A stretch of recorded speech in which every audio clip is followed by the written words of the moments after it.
Welcome to this explainer. Look, if you've been relying heavily on the cloud for your AI needs lately, you already know the painful truth. Renting hides the bill, and those costs are only going up. Building your own rig allows you to keep your prompts completely private, escape those rising costs, and actually own your intelligence. But what does it really cost to run these models yourself, and where exactly should your money go? All right, let's dive into our roadmap. We're going to hit the VRAM cliff, sizing models to memory, VRAM per dollar value, your hardware build tiers, the Apple Silicon shortcut, and finally, winning with hardware discipline. Let's get right to it.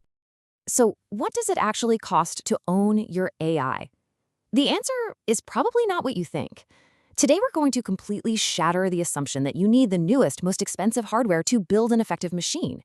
In fact, throwing money at a maxed-out local rig is almost never the smartest move.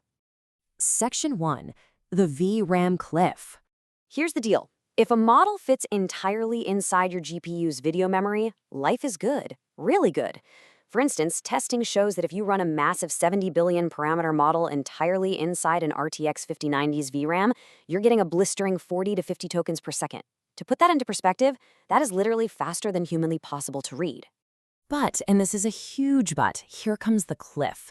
If that exact same model on that exact same expensive card spills even a tiny bit over into your standard system RAM, the performance just absolutely collapses. You drop to an unbearable 1 to 2 tokens per second. That's a massive 5 to 20 times drop-off, making it practically useless for real work.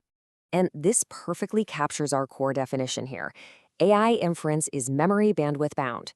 The GPU itself can do the math incredibly fast, but it's starved because the memory can't feed it data quickly enough. This means all those flashy compute specs on the box, like teraflops, are mostly just noise for this specific use case. VRAM capacity is the absolute hard limit you have to build around. If you miss that target, no amount of raw horsepower is going to save you. Moving right along to Section 2, sizing models to memory. So how do we figure this out? The baseline rule of thumb is that you need roughly 2 gigabytes of VRAM for every billion parameters running at full precision. But here's the absolute secret weapon, Q4 quantization. This basically compresses the model's weights, shrinking your memory needs down to just a quarter of the size. And honestly, you barely lose any quality at all. When you actually map this math out, a 26 to 32 billion parameter model, think Quen 3 or Gemma 4, takes about 18 to 20 gigabytes once compressed. That means it sits perfectly on a single 24 gigabyte card. This 24 gig threshold is the exact sweet spot where local setups truly replace those pricey API calls. If you want to jump up to a 70 billion parameter model, you suddenly need around 43 gigs, which means you're looking at dual GPUs or a wildly expensive 32 gigabyte card with heavy compression. Now, there's a really cool exception here, mixture of experts, or MOE models. Instead of firing up the whole brain at once, they only activate a specific fraction of their parameters for every token. It's basically a free lunch. Models like the 30 billion parameter Quen 3 absolutely punch above their weight, giving you incredible quality but zipping along at the speed of a much smaller model. All right, Section 3, VRAM per dollar value. When people hit that VRAM cliff we just talked about, their first instinct is usually to panic buy the massive new flagship, like the RTX 5090. Huge mistake. It's over $2,000, chugs power, and lacks a way to bridge memory together.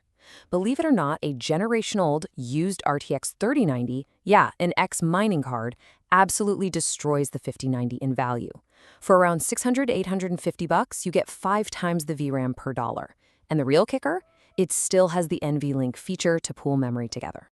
Thanks to that NVLink feature, you can actually chain 4 of these used 3090s together. That gives you a jaw-dropping 96 gigabytes of unified VRAM for under $3,200. No single modern consumer card can even come close to touching that. It's your budget ticket to running massive 70 or even 120 billion parameter models. Next up, Section 4, your hardware builds tiers. So the key is mapping your build to your target intelligence. The entry tier is perfectly fine for basic local agents. But listen, the absolute best bang for your buck is reaching that mid-tier, the 24 gigabyte mark. A 24 gig card barely costs more than a 16 gig one, but it completely unlocks that 30 billion parameter class as a true cloud replacement.